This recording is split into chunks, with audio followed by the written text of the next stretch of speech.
Welcome to the Fit for Success podcast. And we have a very special guest today, Dr. Eric Cole.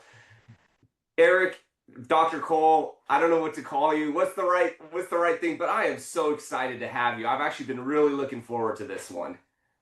I'm excited to be on the show, and let's go with Eric. Nice and I formal. Nice I, I and love formal. it. I love it. Thank you. But gotta have some respect for that doctorate, I man. appreciate you asking, though. Thank you so much, though. Thank you. Yes, yes. Well, thank you so much for being on the Fit for Success podcast. The reason I've been looking forward to this is because I'm in the cybersecurity space, and you know what? I can't think of anybody making cybersecurity look as cool as you make it look on your Instagram. You're like a fashion model and a cybersecurity expert. So welcome. Thank you, my friend. Yeah, that's the big challenge. Cybersecurity is not exciting. It's not something people want to talk about. So I have to figure out how do we make cybersecurity exciting that people embrace it so they can protect and secure their families and their kids and their lives. Absolutely, absolutely. So let me ask you a little bit. How did you? I know you have a rich background on this, and I have so many questions, and I know we want to maybe even talk about some of the data breaches and Right. practical knowledge, but I'd love to just talk about you for a second. How did you even get into this? How did you get into cybersecurity? Because it seems like you were pretty early into the game. Yeah, so we'll go back in 1980. I'm in high school, right? Yeah, So remember 1980, no computers, no laptops, no phones, no pagers, no nothing.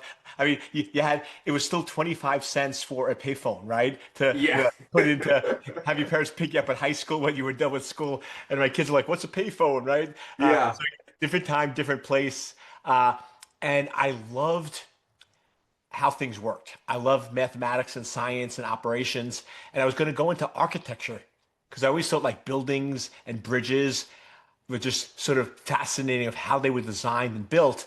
And a Yeah. friend of the family said, "Hey, Eric, everything's going to move to computers. Why don't you major in computer science?" So I go and I major in computer science at New York Tech. And it's basically programming class over programming class. And I go to the intern office and I go and intern with the CIA. I get the intern, and that sort of Wow. launches my career on the path on cybersecurity to where we are today. That's amazing. So it almost sounded up until the intern at the CIA, everything before that sounded just like me. I got out of high school. I had no idea. It was between architecture for me. I didn't know what to do. It was between Okay. architecture and everyone was like, "Hey, computers are the future. Just get into computers." I was like, "Okay, I'm gonna do that." That was kind of where but you got this internship at the CIA, and I don't know how much you're allowed to share, but I know that part of, kind of looking at your background and what, some of the interviews and stuff, that you were kind of doing some professional hacking essentially at the CIA. Is that correct? Correct. And just sort of time frame, this is 1990. Wow. The, the World Wide Web wasn't invented until 1992. So Got like it. we're sort of early predecessor. I always joke Al Gore invented the internet, but I helped create it. I That's helped awesome. secure it and I helped build it. Uh, So, so, so what were you hacking then? What were you hacking if there was no internet? What were you guys working on? so crazy, crazy story as technology is. I actually started as an artificial intelligence programmer for the Counterterrorist Center, trying to track and monitor terrorists to be able to Wow. secure and protect our country. And so I started off in that programming arena. So AI is not new, right? We all think AI is this new concept that came out 2 years ago. It's not, it's been around forever. We just didn't have the data sets that we needed to be able to build the models. And now we do. Wow. Very But then interesting. I was sitting in a meeting and we're switching from using traditional old school like radio frequency, like your James Bond gadgets type ways of communicating. And we're saying, wait, what if we could do covert communications over the internet? What if we can use the internet as a channel for passing and moving our information? And I asked a simple question that changed my entire career. And that simple question was this: how do we know if the systems are secure? Hmm. And after I asked, how do we know if the systems are secure? Everyone looked around at each other. And if you're in the government and you ask a question and nobody knows the answer, you get the baton. Yeah, Like, you're like, okay, that's a great question. You're in charge. You exactly. got to figure it out. So they're like, you have 6 months, $50,000, and two people go figure it out. Yeah. Now, I come from a math background, so I think it's a math problem. I'm like, it's got to be mathematical algorithms that you can go in to calculate a system is secure. Like you do grade a test, you get an 85, a 90, a 95, and 97. Yeah. Well, the reality is there's no way to prove a system is secure. You can only prove it's not secure by breaking in. So the only way to test the security system is to actually hack it, break in, or hack it, where I began my career as a professional hacker, the CIA, basically trying to break into anything that was running on a computer system. And the interesting but scary part is because computers are meant for functionality and they're meant for performance and they're meant to deliver on the results that we want, it is very, very easy to hack, get access, or gain information that you shouldn't have access to. What was that? I gotta ask, what was that feeling when you like you're proving this theory, you hack into the first piece of technology and you get in? What was that feeling? It was sort of this interesting feeling where first it was like a satisfaction, but then I sat back and I'm like, could it really be this easy? Is it really this easy? And I remember, and this was way before any of the viruses and worms and everything else, but I'm Yeah. sitting there going, what if I could trick somebody to thinking I'm somebody else? Because email at that time, there's no authentication, there's no validation. I was able to spoof email addresses. And I was like, Yeah. what if I could send an email coming from your friend or your boss or somebody else saying, hey, click this link? And unfortunately, 30 plus years later, that has become the reality of the situation of how attackers are breaking into systems. Yeah, yeah. So, obviously you've had this you have this rich background. You've been from before there was the internet till the internet's been developed through basically every stage to now we're seeing artificial intelligence really integrated in every aspect of our lives. How is your has your mindset changed? How have you evolved and developed as it's because I know you're doing consulting with Fortune 500 companies. You're trying to protect them, be strategic. How's your mindset changed? What is your approach to that? The interesting thing is, my mindset has always been the same, which is cybersecurity is a people problem, not a technical problem. Because you can have the Yeah. safest car on the planet.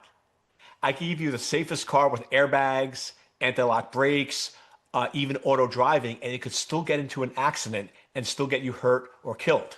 Right. Same thing, I can give you the safest computer on the planet, but if you don't have a safe driver, then all of a sudden they're going to be doing things they shouldn't be doing. And the unfortunate reality is most of us were never trained. Like all of a sudden, it seems like we just woke up one day and, oh, here's an iPhone, right? Here's an iPad, here's technology. And we never really are trained on the security of it. So many people out there are just not aware of the dangers of the issues. And one of the simple examples I love to give of cybersecurity is when I was growing up, when I was raising my kids, what do we always teach them? Don't get in car with strangers. If a Right. stranger Absolutely. pulls up and you don't know who they are, do not get in the car with them. What do we do today on a regular basis? We not only get in a car with strangers, but we pay them. Right? I'm not criticizing Lyft or Uber or any of the services, but that's essentially what you're doing. You're basically getting in a car with a stranger. And because of the convenience factor, we've accepted things we should not be accepting. We've basically Mm. lowered threat tolerance to a point where we're basically very vulnerable and very open, and nobody even realizes it. Another great example is nobody would go and put pictures of their kids on vacation all around the neighborhood.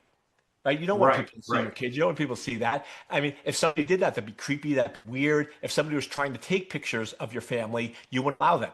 But what we do instead, we take a picture of our family, we put it on the social media with metadata so we know the location, so we know exactly where you live, where your kids are at. and we post it to the entire world so anybody can see it. It's like just logic and insanity has gone out the door when it's come to technology because we don't realize how vulnerable and exposed we are. Yeah, I love what you're saying. The human psyche is so interesting. On one hand, this activity creeps you out, but doing something so extreme to the other side, like posting where your family lives and every detail about them online for the world to see, it's like it's almost like the ego or something like messing with them and doing non-logical, doing something completely illogical that could be a big issue to to security and risk. Yeah, that's crazy. So I'd love to. I have so many things I want to ask you. So I want to. I don't. I know you've been in the expert witness business. I think this is important because a lot of businesses, especially small and medium businesses, a lot of times they're thinking like entrepreneurs are natural risk takers. So taking risks is part of what they do, and cyber risk, unfortunately, there a lot of entrepreneurs are very liberal with that until something happens. Even today, they think, hey, I'm too small, or I think we're good enough. But as an expert witness, you're dealing with this, and when a data breach happens, walk through not necessarily the data breach, but what happens from the point that you're getting pulled into an expert witness situation. Because I think that clarity is important for businesses to realize, like the breakdown of this. Yeah, so with expert witness, what a lot of people don't realize is everybody, when they build businesses and run businesses, they focus on revenue. Right. Revenue is not going to make you rich. Valuation is going to make you rich. Intellectual property is what's going to make you rich. I have friends of mine that they're like, oh, I have a $1 billion company. And he shows up in a 10-year-old car with bald tires and a small house. And I'm like, dude, you're not a billionaire. He's like, yes, I am on paper, right? But it's not there. On the other hand, what I do is I like building companies to about $5 or $6 million, but they have a 7 or 8 valuation. So now you can actually sell them for 30 or 40 million. So when the expert witness comes in is on patents. You need to protect and control your intellectual property. What's going to let a company be able to scale and expand is not revenue. Revenue is a check that comes in one time, a card that somebody swipes. You want to have reoccurring, you want to get monthly renewals, and you want to have trade secrets, copyrights, patents, and capture and control your information because that's how you're going to win the day. So I work on these cases where these small companies have come up with these amazing ideas and they can't compete against the big tech. But guess Right. what? They were smart enough to capture their technology within a patent, and those big tech companies are potentially using their patents.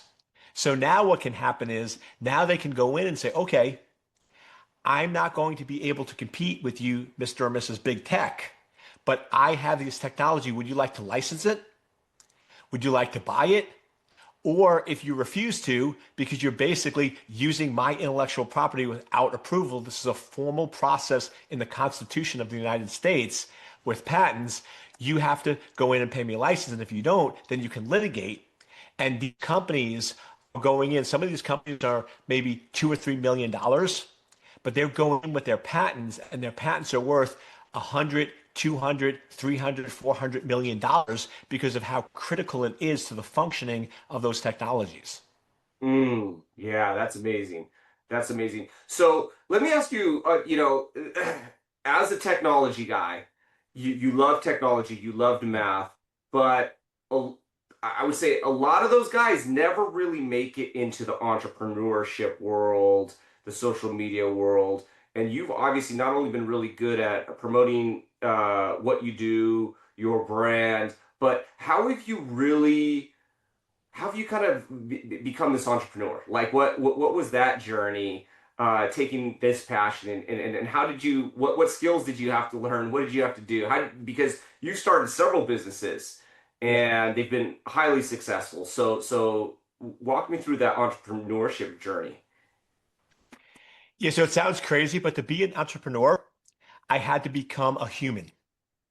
And that might sound silly, but I grew up around computers.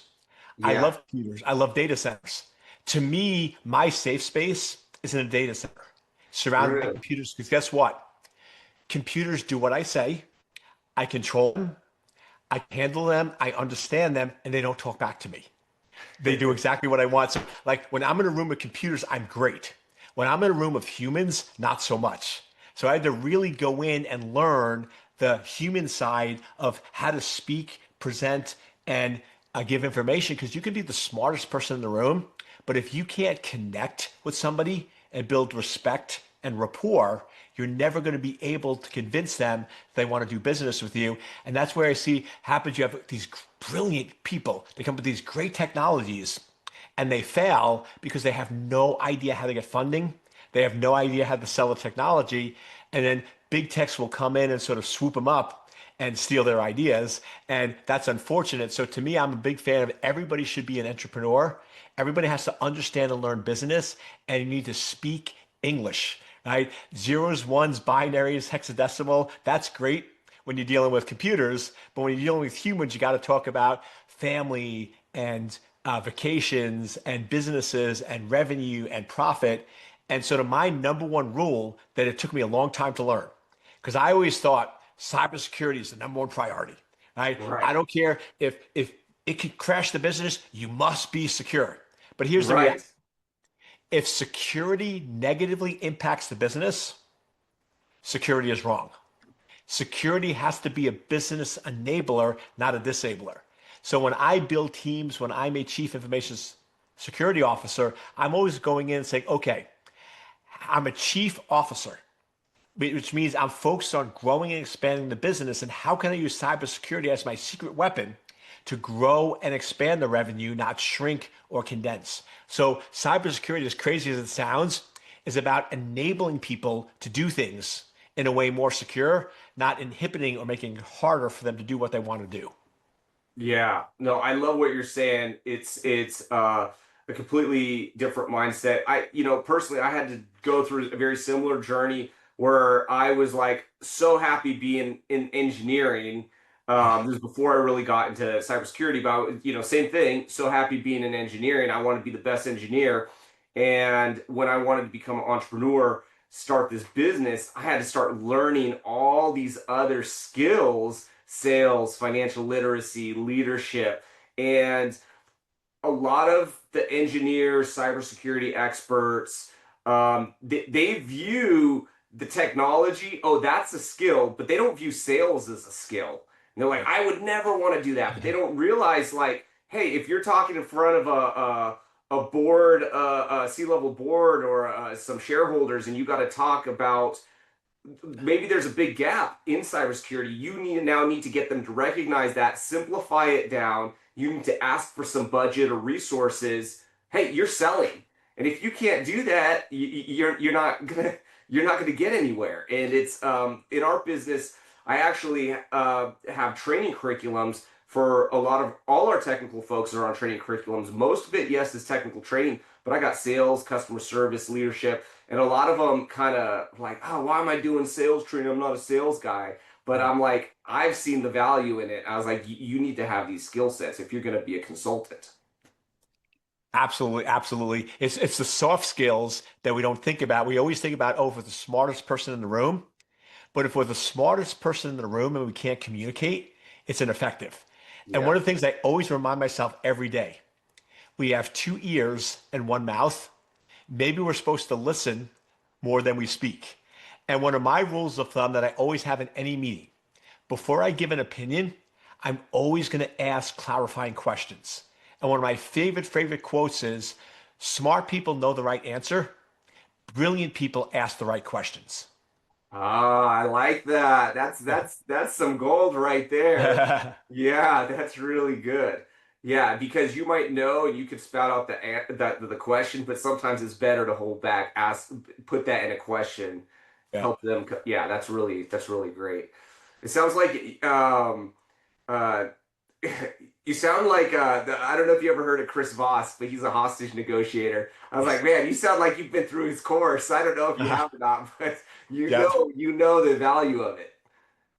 Yeah, I know Chris. We're in Genius Network and a couple of those different groups together. He's a good dude. Yeah, He's a really good dude.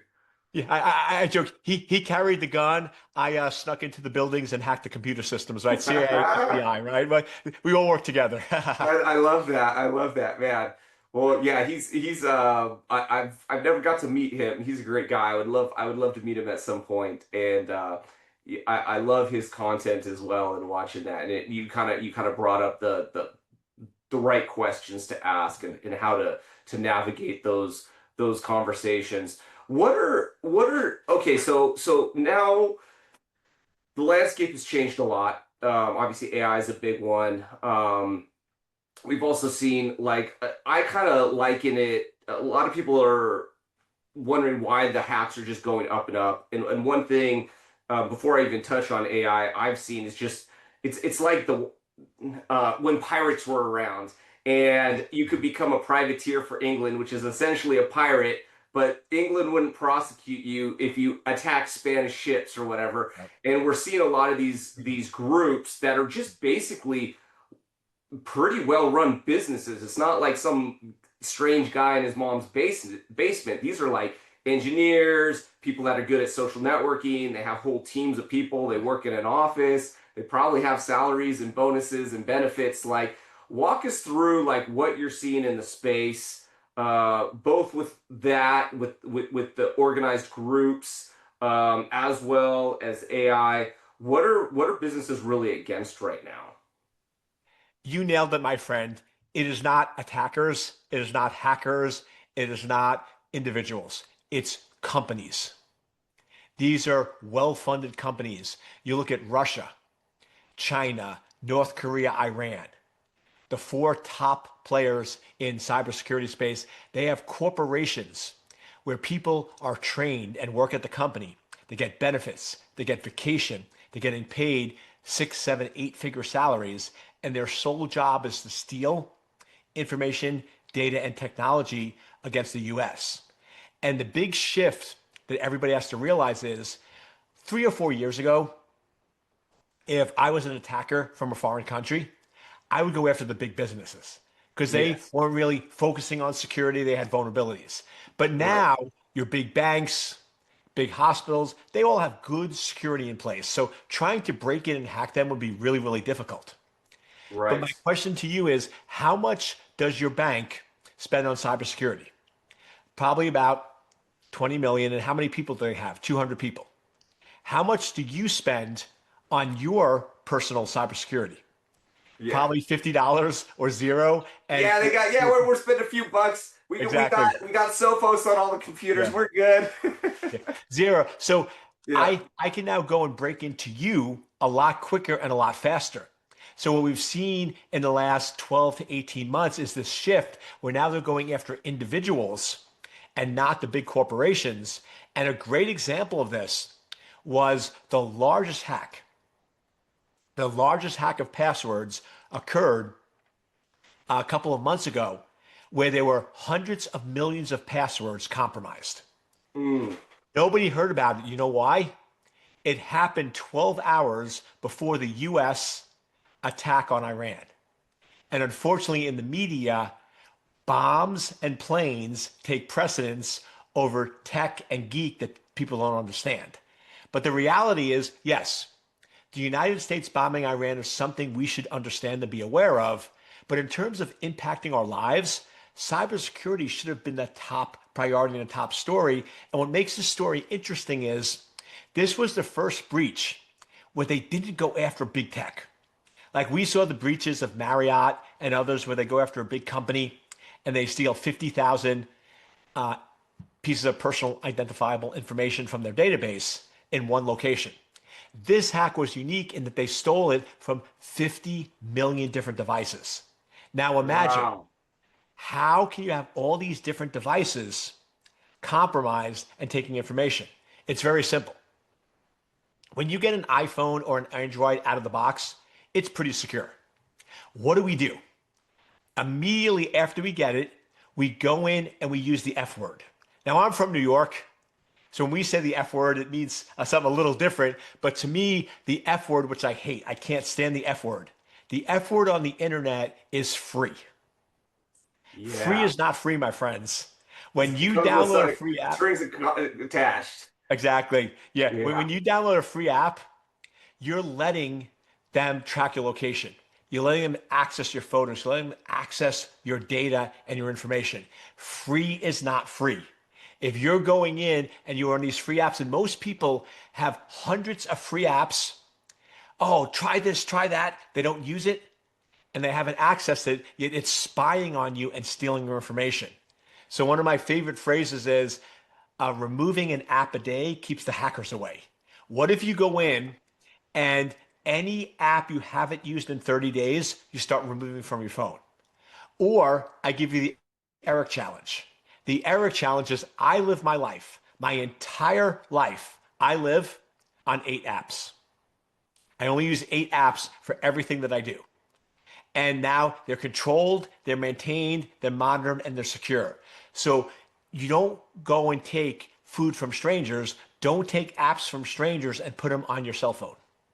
Yeah, man, really, really good advice that applies to everybody. Yep. And I think people have gotten really calloused to hearing data breach in the news or even getting a notice in the mail, hey, XYZ company, your data's been breached, they just throw it in the trash.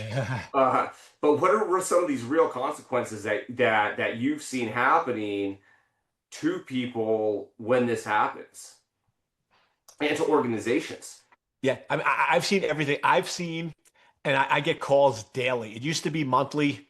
It used to be weekly. Now it's on a regular basis. Today, I actually got 3 calls from different people. One was a parent who was panicking because their student got accepted to a college on a scholarship, but somebody found a picture that they posted 7 years ago that had some negative comments, and the Mm, school actually went in and pulled the scholarship from the child. So now this child is embarrassed, kicked out of school, and the parent has no clue what to do.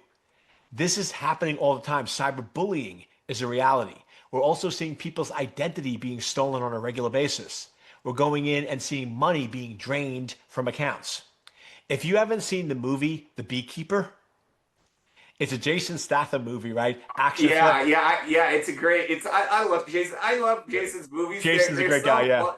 He like plays every. Yeah. He's the same guy, but he like plays Yeah. everyone. But I really did like that one. Yeah, but that was all about that. Not to steal anyone's thunder if you're going to watch the movie, but real simple. It was a elderly lady that was running a nonprofit of over $1 million, and hackers basically tricked her into giving the account information and draining all of her accounts. Yeah. I'll tell you, my friends, that's not fiction.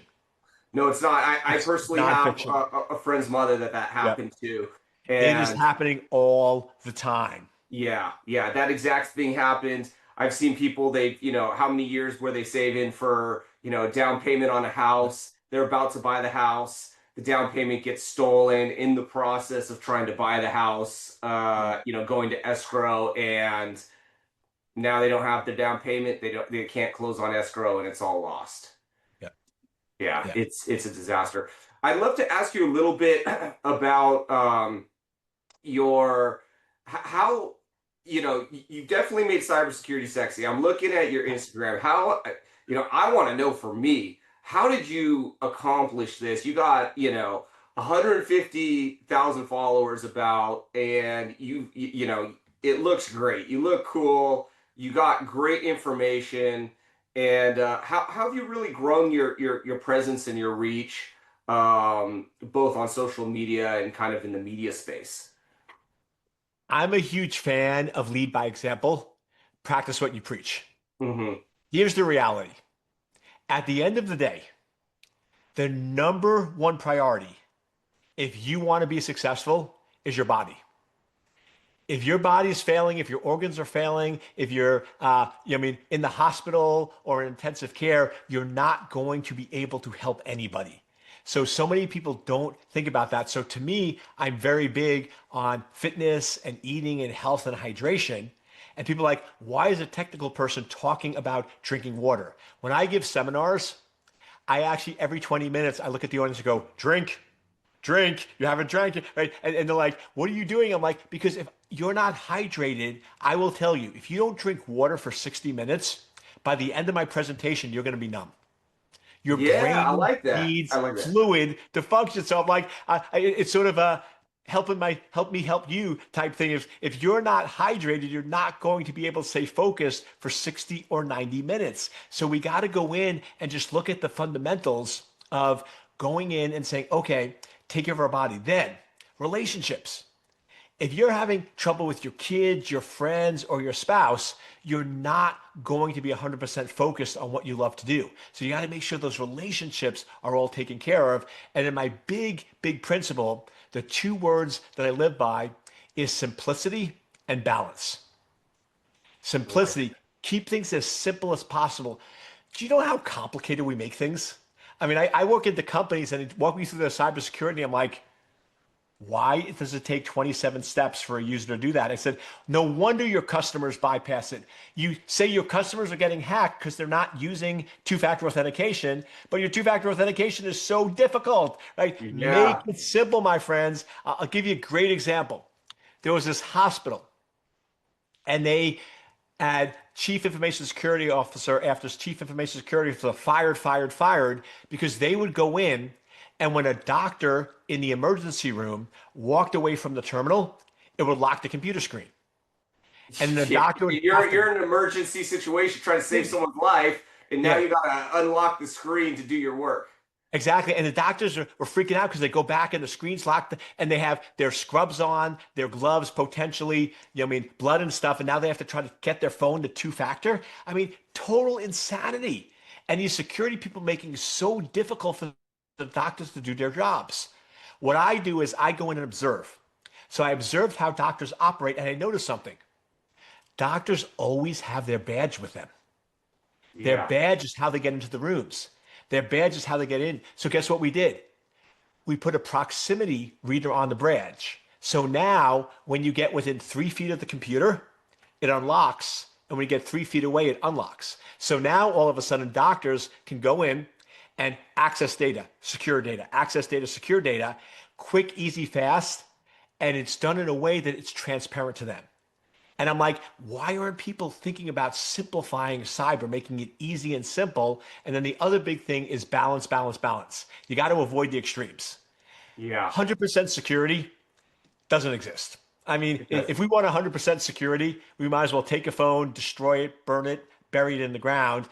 We have to realize whenever we add functionality, there's always a risk. But here's the trick. I'm never going to tell you no. When people meet me, they go, oh, Eric, you're going to tell me I can't do this, I can't do that. I'm like, nope. I'm going to ask you two questions. What is the value and benefit? What is the risk and exposure? Is the value worth the risk? If the value is worth the risk, do it. If the value is not worth the risk, don't do it. And this is just common business knowledge. This is what Warren Buffett teaches. The reason why Warren Buffett doesn't invest in Bitcoins is because Warren Buffett's whole investment strategy is maximize the upside and minimize the downside. Yes, in Bitcoins, you can make a ton of money, but you can lose everything. Because the downside is so big, Warren Buffett doesn't see the risk worth the benefit, and that's why he stays away from that and does traditional investing. And everyone's always joking, oh, Warren Buffett's old. Warren Buffett's not investing in new technologies, not investing in Bitcoins. Warren Buffett's richer than anybody who's invested in any Bitcoin on the planet Earth. He's a smart dude. Minimize the downside, maximize the upside. That's nice. Yeah, that's a great analysis. How can well man, it's been an absolute pleasure having you as a guest, Eric. How can people find you? Also, I see you have a couple great books that might be of some interest. Tell me about the books and then tell me about how people can find you as well, because I think these might be good. Yeah, so I'll sort of see if I can get my fingers correct. Yeah, there we go. The two books there. On the personal side, I mean, parents, teachers, anybody just wants general understanding of cyber, I have Cyber Crisis. And then for anyone, business entrepreneur, that want to understand how to make cybersecurity a business enabler, I have Cyber Crisis. Both of those books are available on Amazon and in bookstores, but I love giving away free content. I'm Oh, nice. here to secure cyberspace. I believe the reason why I put on this planet, my purpose in life, is to make cyberspace a safe place to live, work, and raise a family. So I'm not here to sell you anything. I'm here to share information. So go to Dr. Eric Cole, DrEriccole.